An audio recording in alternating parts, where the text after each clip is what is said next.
how to write an academic paper. So, ito ang pinaka-ayaw kong topic. How to write an academic paper. I mean, there are a lot. I'm guessing that there are at least 500 pages of tips on how to write academic papers, scientific papers in the internet, maybe 1,000 pages. None of them interest me. Because these guides or how-tos, they are not interesting to me. Yung iba siguro, yung mga magagaling na sumulat, yun ang interesado sa mga ganyang klaseng documents. Pero yung hindi magagaling sumulat, walang interest dyan. Ganun lang yan. So, I am tempted to discuss, hindi academic, teka muna pala. Lahat kayo master's students? Sino rito ang undergraduate? BAMS yun. Ito yung mga magagaling sa media. Yung tawag namin noong panahon namin na pagka tinawag kang, nako, media ka. Sorry pero mayroong ibig sabihin yun. So, sino sa master's programs dito? Okay?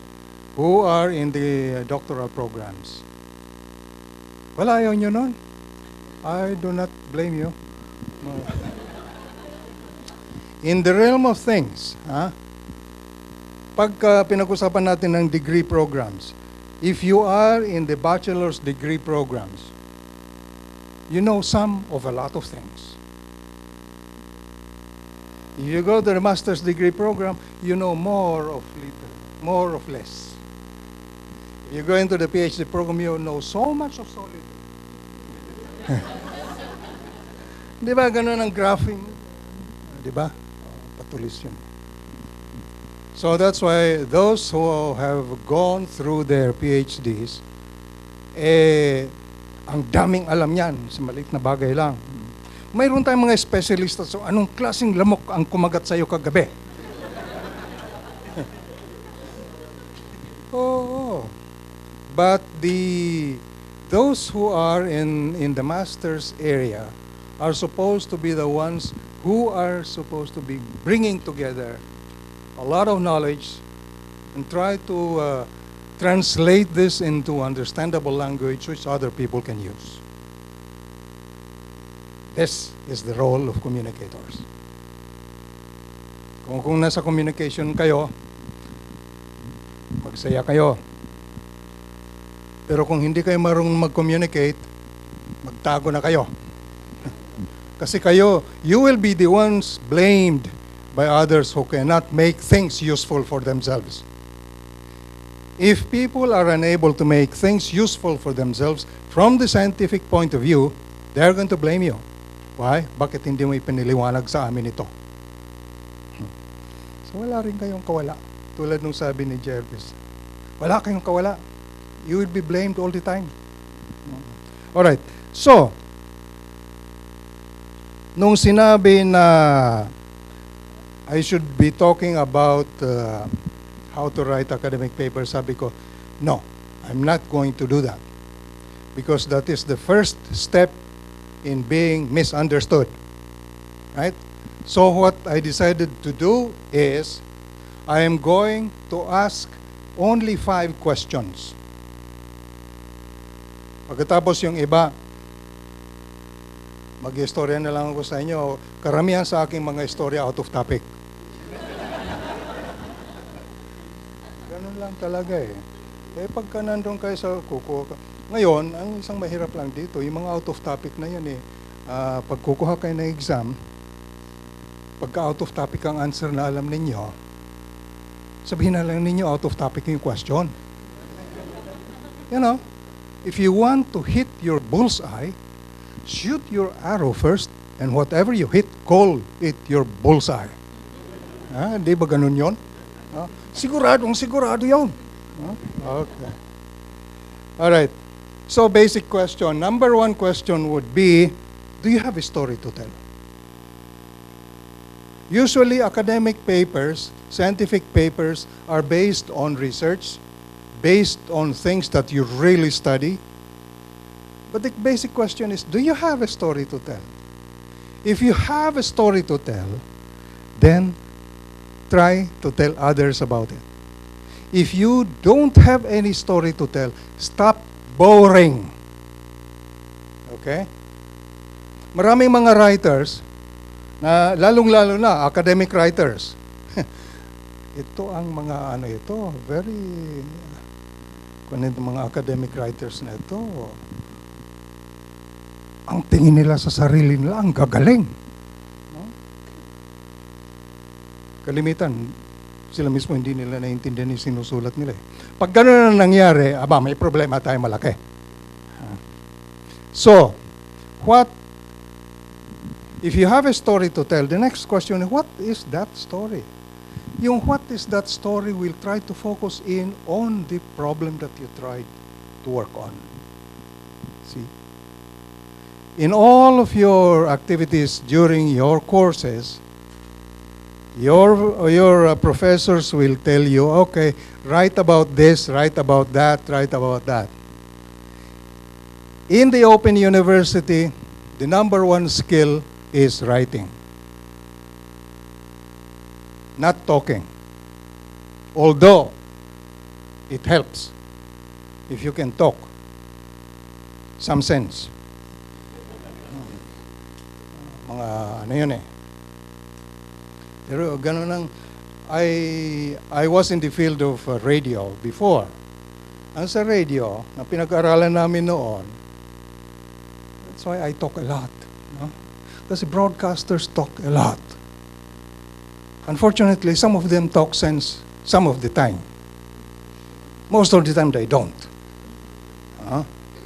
Yun yung mga bumaba na yung sabi ni Jervis kanina, yun yung bumabanat, nakita lang nila ang word na yun, babanat nilang husto. Hindi pinag-iisipan kung anong sasabihin. Itong mga klaseng writers na ganito, ito yung problema ng mga editors. Kasi kailangan pagandahin mo kung paano pagsulat. Paano pagandahin kung paano ang pagkasulat ng isang idea na talaga namang hirap na hirap o kaya naman na hindi na isulat ng tama. Okay? I double as an editor as well. I was chief editor of the Asia Pacific Digital Review for 2 years. As chief editor, iba pa lang yung trabaho. Trabaho pala nun, politika. Kala ko mag-edit ako eh. Hindi. Politika, you have to explain to the author na hindi niya pwedeng benggahin yung kanyang gobyerno. Ganun klase. So I had to hire an associate editor. Kasi yung associate editor na yon ang copy editor. Siyang bahala sa mga grammar. Alright. Ngayon, dahil hindi ako masyadong magaling magsulat, doon sa aking courses, ang nire-require ko, ganito.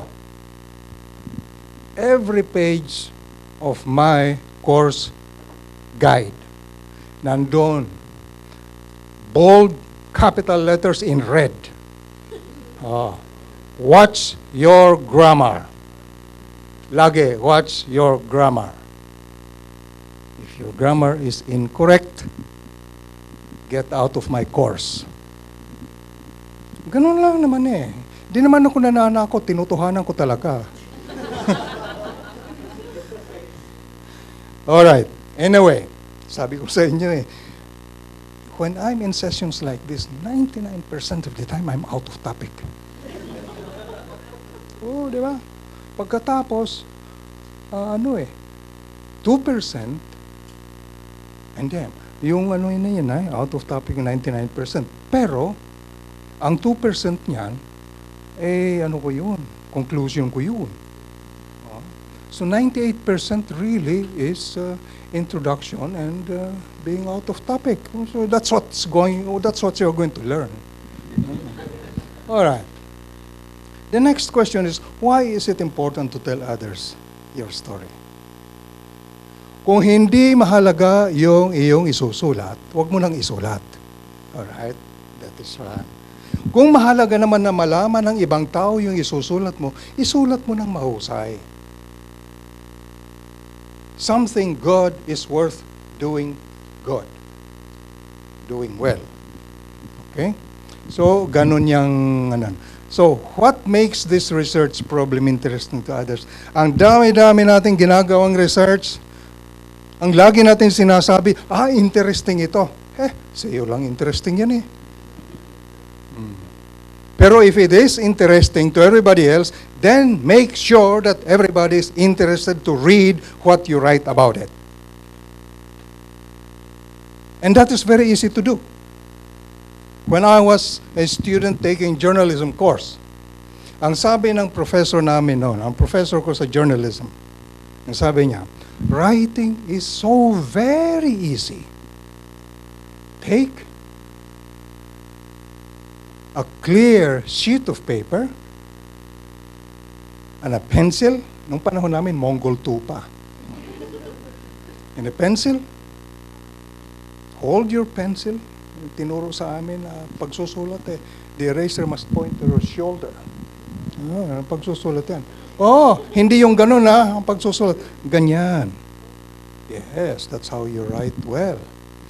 Pagkatapos niyan, look at the paper until blood oozes from your forehead. Ganon kabilis, ganon kadali ang pagsusulat. So kung hindi nangyayari sa inyo yan, huwag kayong mag-alala. Okay lang naman. Di naman lahat talagang ganon ang nangyayari. Yun lang naman hindi marunong magsulat. Hindi yun ang nangyayari. Okay. Now, the next is, what's the story about me? Pero ang succeeding questions and what is the research problem? Hindi ba in the scientific, in the research process, you have the definition of the problem. So what is the research problem? How do you define the research problem? How you define the research problem will dictate what you are going to write about.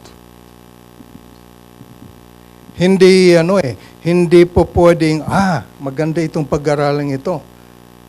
Kaya maraming nahihirapan dun sa mga examinations. There will come a time when you are going to face your committee. Tatanong sa inyo, what are you working on? Dito, ganito, maganda itong problem na ito. What exactly is the problem? Pagka hindi mo na-define yung problem na yun, wala kang research. It is so very difficult to do a research on something you do not know. You have to have something about the topic that you must be able to explain. Importante yon. How did you define this research problem? And in defining a research problem, the more practical ways that related to the lives of other people on a daily basis. Because if your research problem has nothing to do with the lives of other people, then your research problem is useless. Okay? Any editor of an academic journal will look at that. Akala ninyo, madali ang trabaho ng editor ng journal? If I could earn money in some other way, I'll do it. Pero magiging editor ng academic journal, napakahirap na trabaho niyan. Trabaho yan ni Dean Buot. Editor yan. Ay nagsasabi na, tama yung term na ginagamit ko. Tama yung phrase na ginagamit ko. I recall a debate at the UPLB University Council meeting. June. Yung pinagdedebatehan, title lang ng thesis. Title lang. Ang nagdebate, yung advisor na veterinarian at saka yung English expert.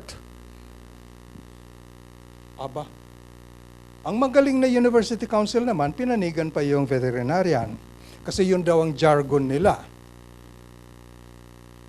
Para sa akin, nakakain mo ba yung jargon na yon? Kasi we look at the use of the language, not the use of the language in so far as this technical field is concerned. We attach importance to language. So we must use language appropriately. If we do not have any intention of using the language appropriately, then let's not use it. Halimbawa, when you write an academic paper, normally you would do that in English. Diba? Kasi, ano sinasabi? Mas madali ang magsulat sa Ingles. Sus Maria. Maaring sa ibang madali yun, ha? That is why I have challenged scientists at UPLB. Kung talagang alam ninyo ang inyong topic, why don't you write it in Filipino and publish it in the academic journal? Meron ka naman kayong journal dyan, Philippine Animal Scientist. Journal, ISI listed. Oh, ano pa bang hinahanap nyo? Iisang tao lang ang sumagot dun sa aking challenge. All the rest, and they're all friends of mine, hindi makapagsulat sa Filipino. Lalo mong hindi maintindihan kung Filipino ang sinusulat. Maria, sa bagay, hindi naman mga, pero Filipino eh. Ako, halos, labas ako ng Pilipinas eh, marunong naman ako ng kahit papano. Ng konti. Magsalita ng Filipino, magsulat sa Filipino. Nasa labas na ako ng Pilipinas eh. Taga-Batanes ako.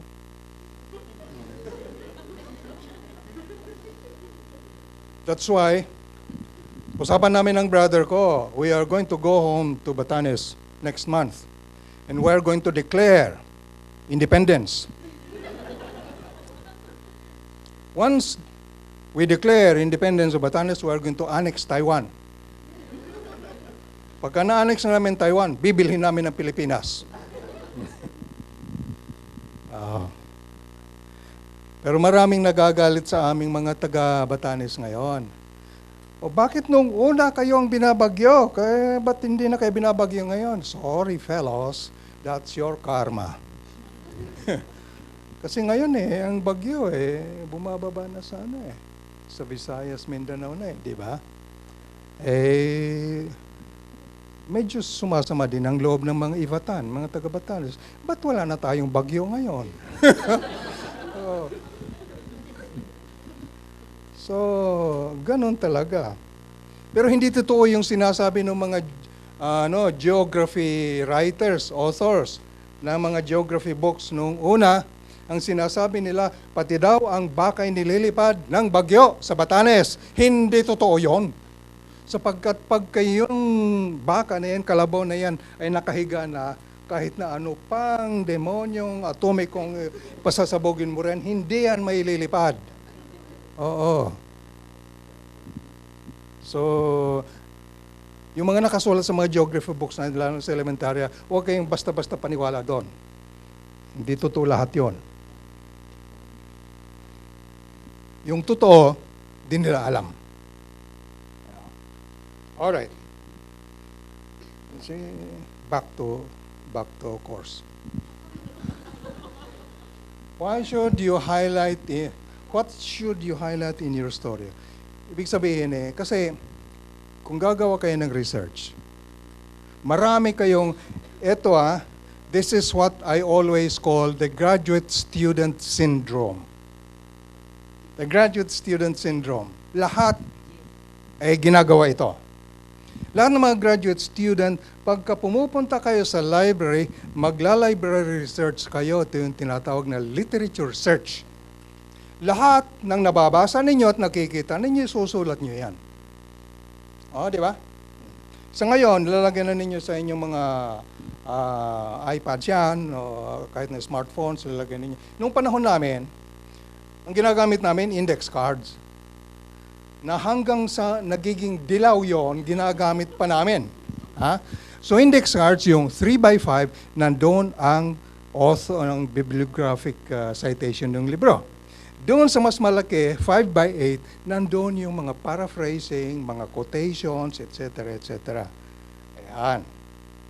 So, ang ginagawa namin noon, pagka nasa library na, lahat ng nababasa mo, you take note of it. Masipag ka. Pagka ikaw ay medyo sinisimulan mo yung thesis mo, masipag ka eh. Susulat mo lahat ng nababasa mo. Pagdating na sa pagsusulat ng iyong review of literature, sayang naman ang iyong pagod. Kailangan ilagay mo lahat ng na-research mo doon sa pagsusulat mo ng review of literature. Kahit na useless, ilalagay mo yan doon. Sayang eh. Pinaghirapan mo yan, binasa mo yan. Nag-take down notes ka. Ipakita mo sa advisor mo, 75% of what you wrote, tatanggalin yun. Oo. Kasi hindi siya relevant doon sa topic mo eh. Guard against that. It's not good to do that. Hindi ko sinasabing huwag niyong gawin. Ang sinasabi ko lang, huwag lahat ng nababasa ninyo ay ipipilit ninyong isingit doon sa review of literature ng inyong thesis. Di bali sana kung ang inyong ginagawa ay thesis-thesisan. So, importante yon. Try to be a little discriminating insofar as the scientific literature is concerned. Okay. Now, how did you, ito sinasabi sa pag-define ng research problem. What were your research objectives? Mga research objectives simple lang yun naman, alam naman ninyo yan eh. Sa akin, 3 to 5 objectives is enough. Why? Less than 3, likelihood is you may not be able to do anything. More than 5, you will not be able to do everything that you intend to do. So, lagi kong sinasabi, do not try to solve the problems of the world in your little thesis. Huwag ganon. Just take a pinch out of the problem and focus on that. You go to any university library, UPLB and UP Diliman included. Okay ba sa UPOyo? Mas magagaling sila ron eh. Okay. So, you go to the library and look at the thesis in the library. At UPLB, you will be surprised. Well, I don't know if you will be surprised, but you will find approximately 1 millimeter thick of dust in each of those. When I went to the UPLB library to borrow the 2 volumes on the philosophy of science before, doon nagsimula ang aking asma. Wala palang humiram ng librong yon. Sus Maria, puro gabok.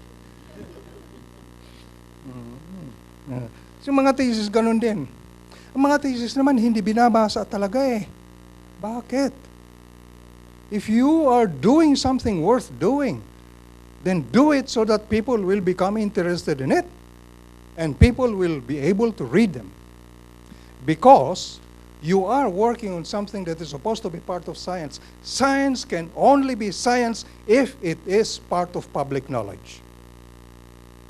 And that is one of the basic functions of what you write, what you do in academic papers. You want to explain science so that other people will know about it. You want to make that that scientific knowledge public knowledge because it is part of the scientific process, scientific world, scientific community. If your public does not understand it, then it is not part of scientific literature. It's not part of scientific work. But, may pasubali yun. Hindi ko mo isinulat mo tama. That is why when you write an academic paper, you have to ask colleagues, can you comment on this? That's why in all academic papers na nakikita ninyo, mayroon dyan pinasasalamatan ng mga peers for commenting, making comments, or reviewing the paper. You do not have a monopoly of knowledge. You have to ask your peers what they think of what you wrote. If they agree, fine.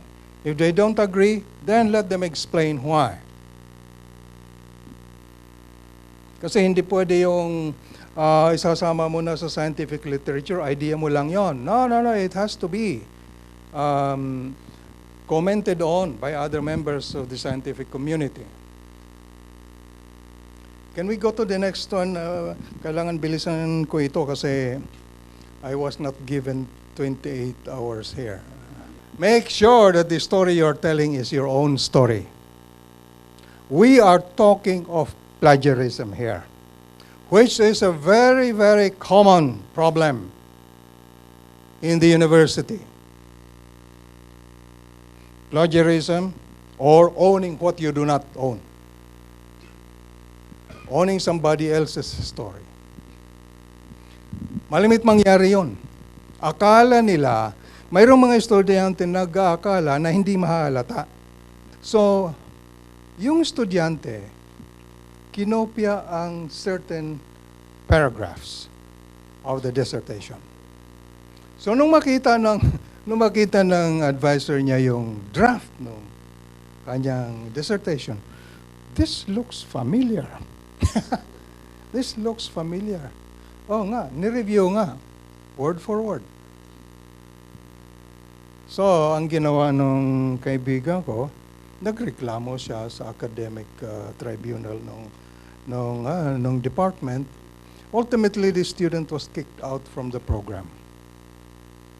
Hindi na pwede pagpatuloy yan. And she would not be accepted into another program because of that.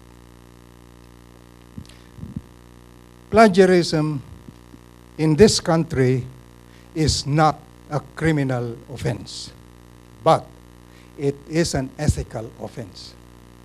It's a moral offense. And it is extremely important among academics. That's why in a university, once one is accused of being plagiarist, that will stick forever. Hindi na maalis yun. So, kung ang tao, if you have been accused of being plagiarist and you want that out of your system, get out of the academe. Unfortunately, if the academe is your life, good luck. Ganon na lang yon. You know, lahat naman tayo, sometimes we do make difficult choices. Some of our choices are due to things we have done. Do not own a story that's not yours. So that is one. If you have to use someone else's story, say so. Let others know whose story it is. Citation ang sinasabi natin dito. You tell somebody, this is not my experience. Somebody experienced this, and according to this person, ganito ang kanyang report. That is how you cite the scientific literature. Owning what is not yours is unethical, even if it may not be criminal. In this country, it becomes a crime only under Republic Act, yung ano na yan. Yung mayroon tayong law but it is not plagiarism. Mga pangayatan nila sa libel yun All right. Are there others who might have similar stories to tell? Well, this is the reason why you look at the literature. Kung hindi mo alam na mayroong similar stories, similar reports, look at the literature. First step, i-Google mo siya. But not everything that you have in Google is already confirmed by the scientific community. That is why, the next step, you look at the journals. All right.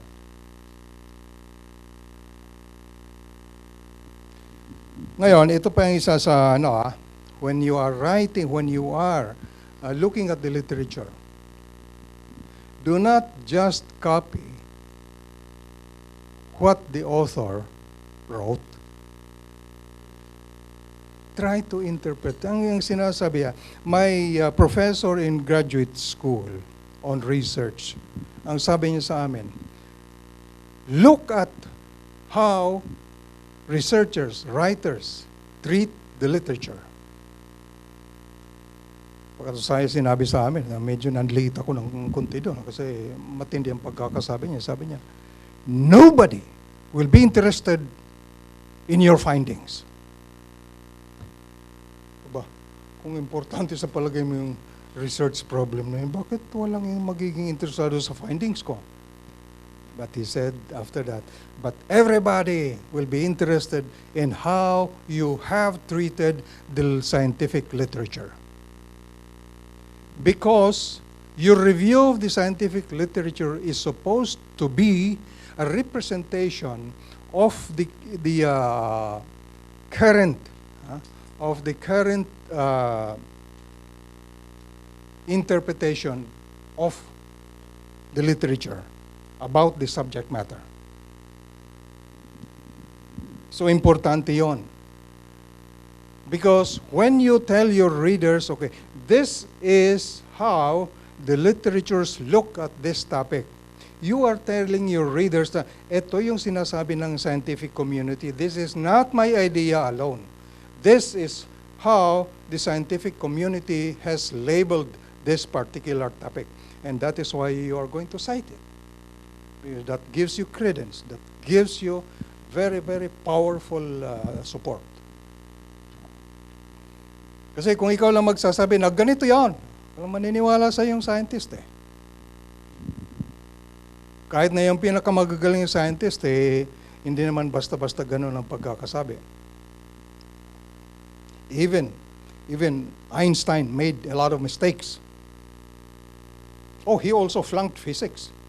Did you know that? And Einstein took a bath twice a week. Hindi nyo alam yon? Lalo na siguro kung binabagyo sila noon. Alright. Anyway, you try to get hold of that little book, small book, titled The Universe of Dr. Einstein. Maliit na libro lang yan eh. Doon sinasabi, 2 beses lang siya naliligo sa isang libro. Now, let's go to how do you intend to build up your story? Eto, in a scientific paper, in an academic paper, building up your story means you are putting some structure to your story. This refers to your procedures. What you follow, the steps that you followed when you did your research and start writing your report. Ito ang titingnan ng mga ito eh. Titingnan ng mga editor ito eh. Itong structure na ito is methodology. This is the methodology of your paper. And how do you make your story interesting to those who may listen? Hindi lahat ng tao makikinig sa inyo, o babasa ng inyo isusulat, pero kung mayroong babasa niyan, what are the points of interest there? So, your research methodology kailangan niya huwag masyadong elaborate ang discussion ninyo ng research methodology sapagkat kung masyado kayong maraming sinasabi doon na hindi naman kapanipaniwala, wala rin namang maniniwala talaga. Okay. We have a fourth question, which is very interesting as well. Why should others listen to your story? Eto ka, magsusulat ka ng story. Eh, ba't naman babasahin ng ibang tao to? Do they have any reason to read it? What have you found that might affect the lives of others? Kung ano yan, kung research yan, bakit naman importanteng malaman ng iba yung napatunayan mo? Okay? Why are these important to the lives of your listeners? Because this is part of what we have been saying, that science should be part of the public knowledge. If your results affect the lives of other people, then the more important those results must be publicized. I'll give you an example. You read, do you read medical research reports? Hindi nyo binabasa yon? Naku, malapit na kayo magsakit. No. If you look at medical websites, makikita ninyo riyan na mayroon dyan kalimitan. It's not only kalimitan, most of the time, mayroon dyan ang synthesis ng medical research results on different sicknesses. My brother has some problems with his liver, so I tried to research on the internet. So I have a complete synthesis of most of the research that has been done in the United States and in Europe. So sinasabi doon, ang daming klase pala ng mga chemotherapy na yan. O hindi lang pala nag-iisa yun. Ang dami-dami. So yung kailangan ng chemotherapy para sa kanya, hindi ko pa narinig. So ano ba ito? But then again, if you look at the references, you have the dozens and dozens of research reports. So, importante yon, matitingnan mo rin yon, kasi that is how you establish the significance of your report. And when you are able to cite your sources, your readers will be able to determine whether or not they can believe what you are reporting. So, kalimitan sa mga ganitong mga pangyayari ay comparisons actually. So, sa medical research, marami dyan, puro synthesis reports na yan. Hindi isang research lang. These syntheses have been results of putting together hundreds of individual research studies throughout the hemisphere. Pero hindi naman talagang absolutely So mayroon pa ring kunting problema siguro doon sa, pero makikita mo diyan talaga yan ang if there is a tendency, if there is a trend in terms of halimbawa ginamot. Kasi mayroong isang doktor diyan nagpapaliwanag sa akin mayroon sila nakitang nodule daw doon sa kung saan man yon. So, siyempre nag-alala ko kasi lumalaki daw na 3 ba? Hindi ko nga naintindihan yung isa, 3 pa.